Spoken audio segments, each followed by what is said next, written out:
So we've gotten to the end of 2024 and we passed week 26 of the YouTube channel, which means half a year now of posting videos, one video every single week. We just hit 428 subscribers. We also have about 1,100 watch hours now, which is, I think, is pretty cool that you guys are sticking around and you're watching that much of these videos that I've been making. So right now I have some questions I want to ask you guys that you guys can put down in the comments. And then I also have a question and answer section from you guys. Projects and projections. We started off with the 1996 Suzuki Bandit 600, got that running, and I think some people were expecting a conclusion video of getting that thing running and everything. That was an idea that I had, get it running and rideable and stuff, until I found out that the cost of parts I would have to buy to make it road legal and everything again pretty much made it exactly equal to the cost of the bike. So if I ever wanted to resell it, it would be a net zero, which is completely fine. I'd rather spend my money in areas like another project or on a newer bike. Just for what I had in mind for it, it didn't seem reasonable for me to do. And I had been planning on doing a go-kart style thing for a while now, but I didn't want to do something traditional. I wanted something that was a little bit more motorcycle powered go-karts and stuff. But the normal style of go-kart, I wasn't really interested in. They pretty much just no suspension, just four wheels on the ground, one wheel peel, or just, you know, a live axle on the back. It just wasn't really what I was looking for. I wanted something that could do four-wheel independent suspension, maybe four-wheel drive, and kind of, you know, still a small package of a go-kart style thing, but not the traditional go-kart, if you know what I mean. And there are some other options out there you can get for that. But the easiest option is a four-wheeler, and that's how we got into the Polaris Sportsman 500. And so I was looking around on Marketplace and I found that for a pretty good deal, picked that up, brought that over, and that became the next series of basically taking that apart, seeing what I needed to pull out of it. At the time for you guys, I can see that that didn't seem as straightforward. It may have looked like another restoration project that I never finished, but that definitely was not supposed to be a restoration project. That was bad on my part for not conveying that probably properly enough. So anyway, so now I have two projects, the motorcycle and the four-wheeler. And so came around the series of the Venture, which was, you know, putting the 600cc Suzuki Bandit motor into the Polaris Sportsman 500. Only thing is, I've seen a few other YouTubers put the motorcycle engine in place of where the four-wheeler's engine goes, like in the middle, and you still have to straddle it. And there's some like pros and cons of that. Mainly, it just still looks like a four-wheeler. So what's the point? You just got a faster four-wheeler now.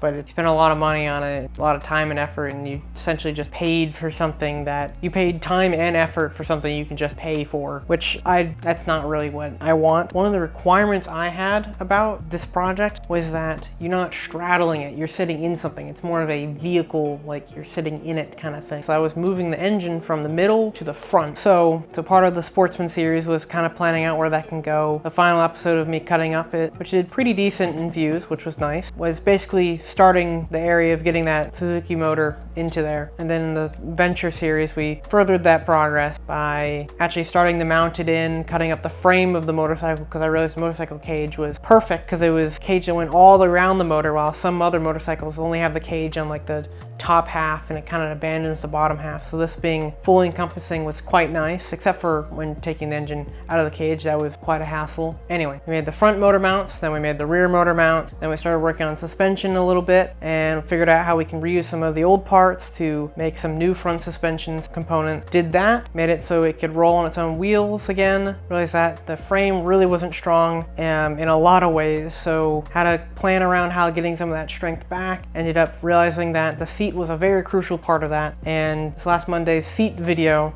was about restructuring the frame to accommodate for the seat. And then in an upcoming video, we're gonna finish up some of that framework and get onto some more crucial parts like steering, electrical, the chain drive, the brake, a few other things, which I haven't gotten to yet either. So we'll have to find out about that. And of course, somewhere along there, we brought up the Van Visceral project, which was basically when I bought a 2015 Nissan Leaf. The Gen 2 version is the 2015. So I pulled the stack out, which is basically the motor, inverter, and charger, and pulled the battery pack, pulled out the full interior so we could get the wiring harness out, just so we had any plugs that we may need. I mean, we bought the car and we did a wiring test to see if the old wiring worked. It didn't, but I found out later on that the reason why is because the key fob antennas and everything I had stacked them up in a group, and that makes it to where it doesn't know where the key fob is, which makes a key fob error. That, and I didn't have the air conditioning plugged in, which was pretty much thinking that it just had an electrical connection unplugged, which it did. And so that was causing some faults and led me down a path of doing all aftermarket stuff, which I had to do anyway. It accelerated that a little bit, and we got into the zombie-verter stuff, which that was also a very good video recently, basically explaining how to assemble the base zombie-verter and reprogram the ESP module in case that you need it, like I did. We've also recently done a bunch of 3D scanning of some parts on the Leaf and some other drivetrain components for the Van Visceral project. That way, so we can take those scans and align them in a 3D model and figure out how we want to place some stuff versus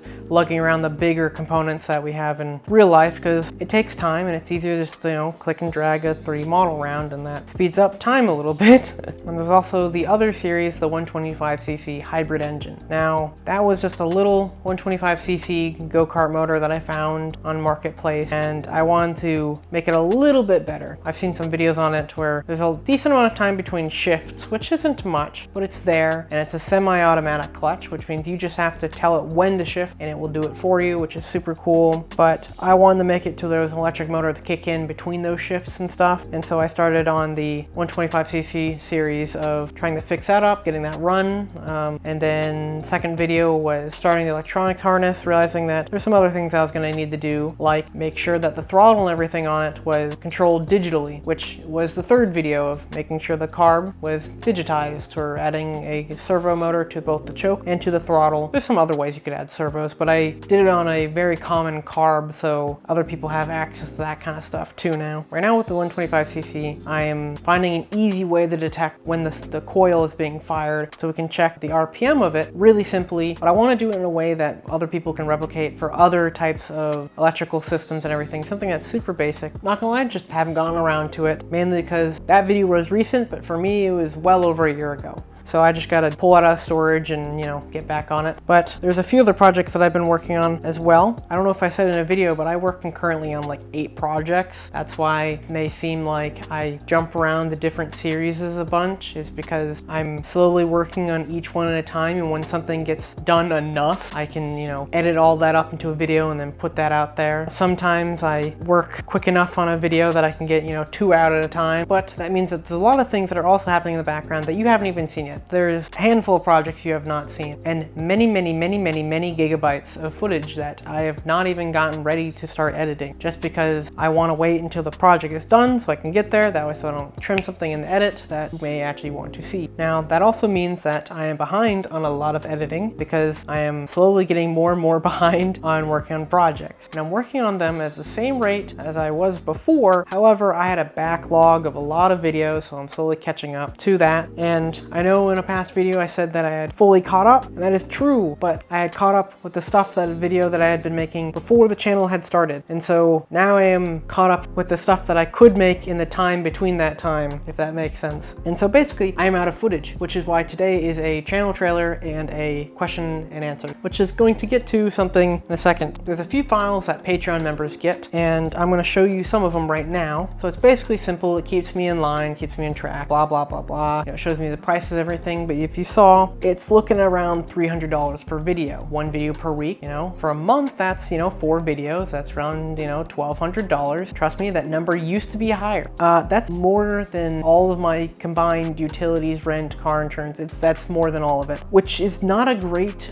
financial decision when you realize that I'm not making money from this. So your entertainment is my loss, but I'm having fun with it too. So it's fine, but it is is a bit of a burden right now, but you can see that the calendar is getting quite filled up with quite a lot of things left to do. Most likely there are things I'm gonna have to buy for that video that I cannot afford. So I'm having to pick and choose what I can do and when, so I can do some cheaper projects when I don't have as much money, and then when I get a little burst of money, then I can, do something. That's how the zombie verter came up. I had a burst of like $400. I was like, yep, bought it. Been waiting months to do that. The other way is, I don't know, I guess I get another job or get a job or get more money and then, use that to pay for this. So since all these projects are piling up behind me for all those fun reasons, I'm thinking about possibly changing the upload schedule from once every 1 week to once every 2 weeks. That way, so it gives me enough time to work thoroughly on a project, which I'm sure people would actually appreciate, considering I've been working little bits here and there across multiple weekends when I'm working on that specific project, and then edit it all together, which takes me around 3 or 4 days depending on how long, and then that gets posted. My rule of thumb is that for every hour that I video, it takes me 3 hours to edit. So and on average I have around 9 to 10 hours of video coming in from when I work on a weekend, and then I have around 30 hours during the week that I need to edit, basically. So it's around 40 hours for me a week. It's a lot, which if I could, reduce that load, that'd be also very nice, especially since I'm working on, 3 or 4 projects in a single weekend. That way, so when they add up, I'm getting at least one chunk of video done. So, sometimes like waiting for something to be ordered and to arrive happens, or there's an issue and that has to be fixed. And so I'm waiting on other stuff or thinking of how to do a solution, blah, blah, blah, blah, blah. Anyway, so why even follow the schedule at all to begin with? Well, there's a few reasons. One is that the YouTube algorithm, blah, blah, blah, blah, blah, it seems to push your videos more. You upload and everything. If I check my views in the week and everything, the first day is kind of good. The second day, amazing. Third day, pretty good. And then kind of dies down for the next 2 days. And then the weekend hit. 50% of the views that I get on the first 2 days, I get in the weekend. Monday happens again, which is the normal release day. And then that cycle starts all over. But I noticed that as soon as that next video comes out, the views on the previous week's video dwindle down. As soon as another video comes out, and that first video almost gets no view. YouTube just cuts it off. So to give those videos a little bit more time to stir and everything, posting less would help that. But keeping the consistency, I think YouTube would like. I'm a little bit worried about making a break now in that schedule and seeing how it likes that, but I guess we would have to follow that. The other reason for it is a more personal reason of that it keeps me on track and working on something constantly, and keeps me working on these projects. So I think we all know that when you give yourself a break on a project, that it takes you a little bit of time to get back going, which is quite annoying, especially when you want to work on something. So this gives me a reason of, this is my schedule, this is when this has to be done, do it. And well, hopefully it gets done. I do have the next 2 months planned, but I'm not gonna lie, I don't think those videos are gonna come out on time. So now I have some questions for you. You can either write in comments or on the Discord, don't really care where. Is the video length. The average video length is 24 minutes. Now that may sound a little bit surprising because the last few videos are like 30 minutes, 40 minutes and stuff like that. It's just because there's some outliers in there like 4 minutes. So do you guys like the longer style format videos or the shorter one? Because not gonna lie, I have not noticed any watch time difference pretty much at all. So that's up on you guys, or maybe you guys don't care and I'll just edit to whatever the edit feels like normal. And that gets to how much do you want me to cut from a video? Because I cut a lot. Like I said, I start with 9 to 10 hours of content. And when I say content, half of that is just me going, anyway, so I would cut that. So there's a lot of explanations on stuff that I cut and you would never even notice because I never move my feet and 30 minutes go by and I make the cut and it's a blink of an eye for you. And for me, it was like 45 minutes and you would never have noticed because you didn't. So I don't know if you guys want more explanations of videos, you want me to cut back on that, I can. If you guys want the action only of, grind, grind, grind, weld, weld, weld, cut, cut, cut, ta-da, done. Sure, we can do that. I think it takes a little bit of the fun out of it, kill some of the explanation, but I guess you guys see it in the end and I can explain why I did it in the end. You can choose to leave then, I don't know. I tend to leave the planning in chunks so you can skip it if you want to, but I would like to hear what you guys think about that. I also tend to edit the videos in terms of concepts of what the video is about, such as in the last video, videos, the seat, but it also included some framework. You know, the zombieverter was about the zombieverter, and then every video in its title has some clue at what, you know, main section I'm working on. I don't just do, here's a bunch of work, you guys figure out what this video is about, which I did on the Sportsman, you know, 4 videos or whatever, which was a mistake that I did it like that, but it also kind of had to be. But you know, like the Bandit and the Visceral and the Venture, I've been very meticulous on. This is what I did. This is, I'm gonna group this all together, even if it's from different weekends and everything. We're gonna group together one video, and then in the future or in the next video, we'll cut back some parts from the past and everything.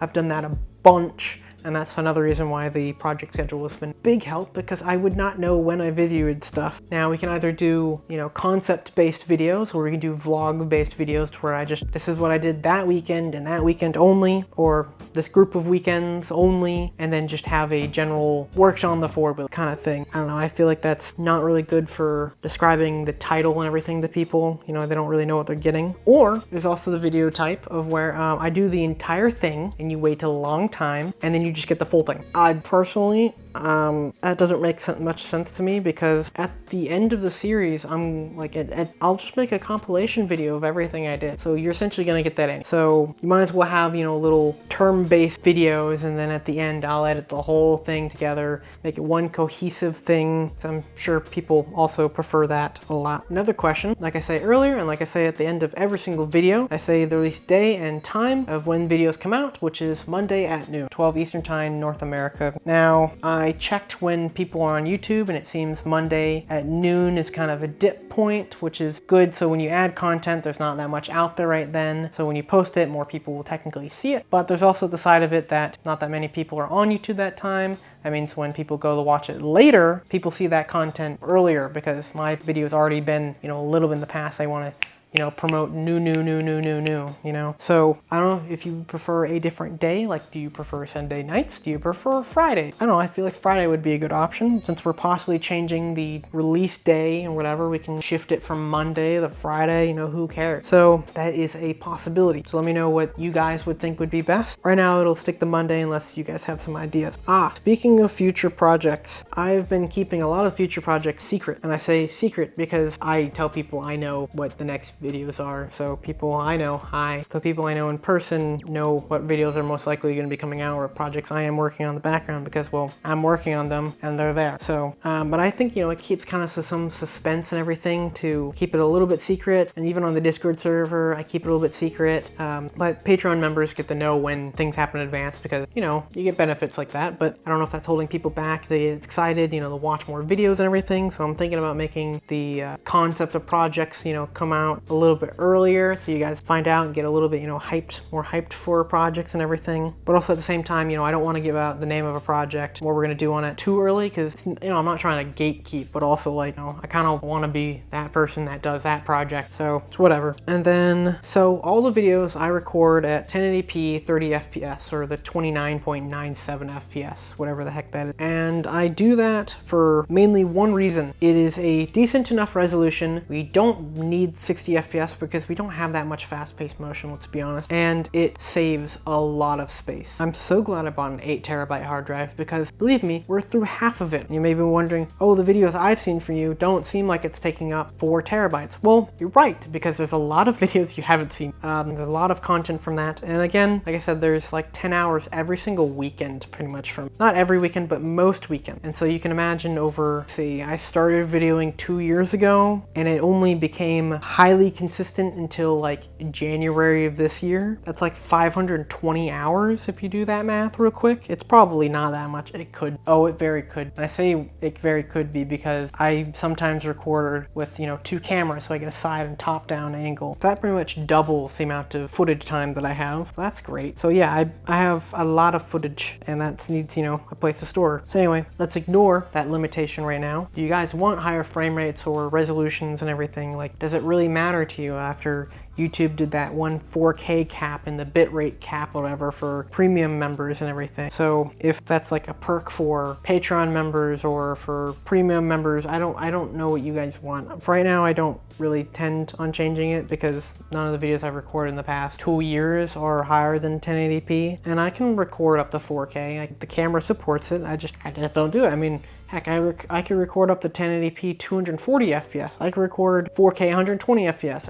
I don't think you guys would benefit it from being that high, but if you disagree, let me know in the comments or wherever you feel like. I asked a handful of people to send me messages about questions they had about the channel and things they wanted me to answer. Will I show any of my past projects? And I think they asked this because I show off a lot of the current new projects, and I don't show you anything about the start of projects that happened before the YouTube channel and everything, basically. One day I will show you more about them, or I want to start a new series eventually called Improving My Past Projects, or streamline the name or whatever, which basically I pull up a project I did in the past and I rebuild it and start with what the tools I have now and make it a lot better. I think that'd be cool for a few of the projects. Some projects are completely finished, and some projects you never finish. Getting to finish those in a new, improved way would be super nice. So yes, that will probably be a series later or a handful of episodes. We'll find out. Next question, why the channel name? If you go and look at the actual name, the idea was that when you looked at it, you would think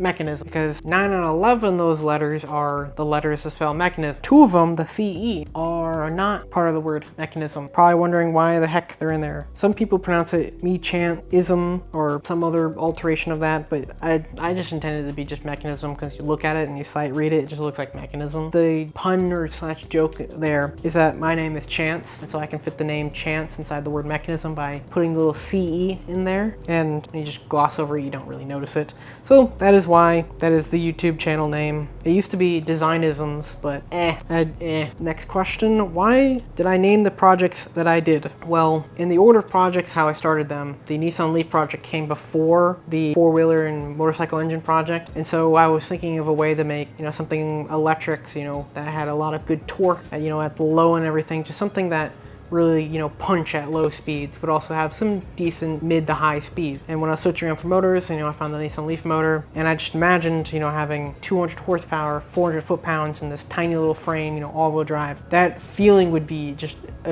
like a visceral punch, basically. And just name kind of stuck with me. And then, I was kind of going this theme of V, I don't know. And that's when the four-wheeler motorcycle, the Venture project, because it's an adventure thing. It says, motorcycle you go on adventures on, and then four-wheeler go on a different type of adventure, and I don't know, just keep it V, remove the AD, and it's venture. Yeah, no more thinking than that, really. I am trying to continue the theme of Ven, which was kind of a joke to myself that every car has a make and model. Model here is Venture and Visceral, and then the maker would be Ven. Like I said, I don't know what the V's were. I like the Venn diagram, and the logo that I haven't even shown you that I made for them, which are going to be stuck on them, is a modified Venn diagram, and just fits the theme, Venn. So there'll be some other projects that'll fit that kind of naming scheme. Just kind of went with the flow. Why even follow a schedule at all? We don't have to. I can just post when I get a chunk of videos done. If I want me to post a certain series and only that series for a while, I guess I can do that. It just means that video is going to come out even later, I guess. So let me know if you want me to change when a video comes out, what day, what time, or if it doesn't even matter, you just want a video within the certain time frame, or if you just want a video out when I have enough of it done to be a good chunk, or when I really condense it into a really fine quality chunk. But I want to do that, but not to the extent that it takes way too long, because perfectionism will get in it and then I'll have to wait longer.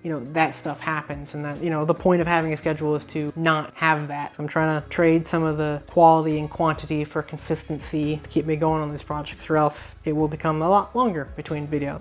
There's a lot of videos in each series. Can you make compilation videos? As I mentioned earlier, yes, I will make compilation videos when I feel like the series is close to being finished. The next question, how long does it take to make a video? For videoing, it takes around 10 hours a weekend, and then I pull from multiple weekends. So in a video, I normally pull from, depending on how much work I do on a weekend, maybe 3 or 4 weekends I pull from. So maybe raw footage, single camera raw footage, maybe 40 hours.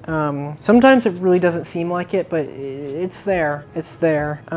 Yeah. And then, the editing time adds up, blah, blah, blah, blah, blah, blah, blah. How much do these projects cost? So at the end of every single video, I have a project total. So that project total is only how much I spent on parts. It does not include tools, does not include labor. It is pure just how much I spent in parts total to that video's date. And I have that information because I document in the spreadsheet and everything what I spend and when I spend. And then I group together from which weekend that I pulled from to edit, and I total that up, and then the total from that whole series gets put at the end of the video. And so per video, it's around $300. Per series, I'm on an average of $1,000. And that's just because there's a handful of series I don't have any projects released yet, so that number is a lot lower than it should be. For example, the total cost that I've spent on all released projects, I will say that on projects that have been released is just over $11,000. So yeah, in 6 months of videos, $11,000. That's a lot of money. Do you see why I'm broke? Do you see? Anyway, so yeah, the projects individually are not that bad. It's just over time and having a lot of them, it just adds up. Will you do streams? As of right now, no. I don't really have the time for it. I mean, if you want to talk to me or have some questions, like more quicker pace than, you know, YouTube comments, there's the Discord. Like, you message me, I'll respond right as I pretty much see it or read it or whatever. Just there's that. There's also a voice chat there that if you want to jump on, that's fine with me. I can jump on, whatever, just at me. What is more information about you? Like age, schooling, stuff like that. Cool. So I just turned 23. I am in college right now. I am working on not 1 but 2 degrees right now. My mathematics degree and mechanical engineering degree. Yep, big shocker right there. I am going to graduate soon, but I am pondering coming back for another 2 more degrees, which would be electrical and physics. So I realized that I'm not that many classes away from getting both of those degrees. So, you know, 4 degrees, who knows? Maybe that's a thing I'll do. What are other YouTubers that you like to watch? On my personal account, I have like 200 subscriptions to people on YouTube. Mainly, most of them do the kind of stuff that, you know, I am doing. You know, just because, you know, you can draw inspiration from other people, but just some people I can think off of the top of my head, you know, just some big people maybe that you'd like would be like Cars and Cameras, Grindhard Plumbing Co., Rather Be Welding, like Cletus McFarlane, Rob Dom, like the Peck Brothers, Bum, Alex Steele, you know, Damon McGuire, obviously Damon McGuire, and Johannes, you know, people who are makers of the Zombie Verter and the Open Verter community, DK the Welder, Peter Streeple, Super Fast Matt, definitely, The Bearded Mechanic, Crucible Coachworks, yep, Robot Cantina, Joel Creates. Wow, there's a lot of things on here, like Garage 54. Wow, there's a lot. Yeah, Vaisley Builds, Jeremy Makes Things. I could go on for a while. Those are just some pretty good YouTube channels right there for you if you want to take a peek at them. Will I do collaborations with other YouTubers? I hope so at one point. I just from, you know, listening to other people's videos about, you know, where they're located at, there's a ton of people around me right now. And so at one point, you know, I hope I can, you know, message some people when I have, you know, some projects that are closer to done or, you know, actually done. So I actually have, you know, something I can collaborate with. You know, I think that'd be pretty cool. Why do YouTube? Well, it's mostly with the motivation of, you know, getting projects done, you know, on a reasonable time and schedule. It's at this point, it's gotten a little bit too crammed, like I said earlier, but there's that. And then there's, you know, also the other possibility that at one point, you know, it could become a job. You know, right now it's not seeming like it, but you don't know until you know, put some stuff out there and give it a good shot. So that's what we're trying. What are your goals of YouTube? I don't know, I keep thinking of like little milestones. Like right now we're at, you know, 428 subscribers. You know, hitting 1,000 subscribers to me that'd be pretty cool. When I first hit, you know, like 50, 100, 200, then 300 happened, and then 400 happened, and that's pretty cool. So, you know, when we hit 500, that's gonna be, you know, tippy top, and then, you know, it's gonna be 6, 7, 8, and then we're gonna hit, you know, 1,000, and that's what I'm looking for. If I ever hit 10, that would be pretty cool if we ever hit 10. I hope I ever, you know, look back on this video and be like, wow, he didn't even think he was gonna hit 10. Because right now I don't think I'm gonna hit 10. But that is my current goal. If I hit 10,000, that'd be awesome. How long do you plan on being on YouTube? Right now you're probably thinking, oh, he's changing from 1 video every 1 week to 2 weeks. Well, he's probably gonna drop off soon. No, as long as I'm doing projects, I would like to be doing videos. The videos are gonna have to match, you know, the pace I can get project done, both time, you know, affordability and all that stuff. So until I run out of projects to do or do not have any ability to do projects anymore, I plan on making videos. So don't worry about that. I should be here for a decent while, hopefully. Do you want to do sponsorship? Yeah, actually I am in talking with 1, 2, 3 people right now about that. Obviously we have 20K Brooklyn who does all the music for the channel. You're probably listening to it right now. There's another company which you probably saw blurred out on the project schedule and everything. That will be happening very soon, hopefully. So hopefully we'll get some parts and stuff from that. And then there's another thing that we're still planning on as well. Like I mentioned, I'm paying for all of this, and then there's possibly sponsorships and stuff. Why do you have a Patreon and Ko-fi account? It's just for clarification. Yes, there is a Patreon and a Ko-fi account. Ko-fi is just a donation place. You can just put one-time things in if you want. I just post little bits of information about videos, and when videos go up I post something. The Patreon, I also do the same thing, but also I give away all the files to all the stuff that I have basically, and if you want a file that I didn't post, ask and I'll give it to you, because you're enjoying the videos that I make and you're wanting to support, so I support you guys back by giving the stuff that I have. You also get all the answers to the secrets of what videos are coming up next and what's being worked on when I'm working on it, and just some behind the scenes stuff and everything. Some of the stuff you might never see, most of the stuff you probably will see with time. But if you want that little bit of extra earliness, that's what it is. And it also helps, like I said, make videos go faster because I can get parts in earlier and I don't have to wait on, my own budget to get things done. But yeah, that's basically why they exist, is just accelerate the projects and everything, get them on a reasonable rate-ish, and just support it all. Supports the channel and gets it all done. Last question, did you read this comment? Yes, I did read that comment. I read all the comments actually, and if you're asking a question or I think something needs further explanation or blah blah blah blah blah, I'll comment back on it. I put a thumbs up on every single comment to me, and I just recently found out that the like button on my end doesn't mean the same thing as thumbs up. So some of the newer comments and everything have a like and a thumbs up, and that's if you want to know if I read it, it will definitely get a thumbs up very quickly. If it doesn't have a thumbs up, I did not read it. That's basically the answer. Thumbs up equal read there. And if you somehow made it through all of my questions and everything here, I would highly suggest you check out some of the other stuff that I have been working on, all the videos and everything. Now, like and subscribe, because it seems if you made it this far, then you like this kind of content. I know this style of video is a little bit different than I normally do. It's actually very different, but I figured it was worth it on our half-a-year anniversary, 6 months of, every single week gets a video. So anyway, like, comment, subscribe, all that fun stuff. And depending on when I get videos out from here on, happy holidays.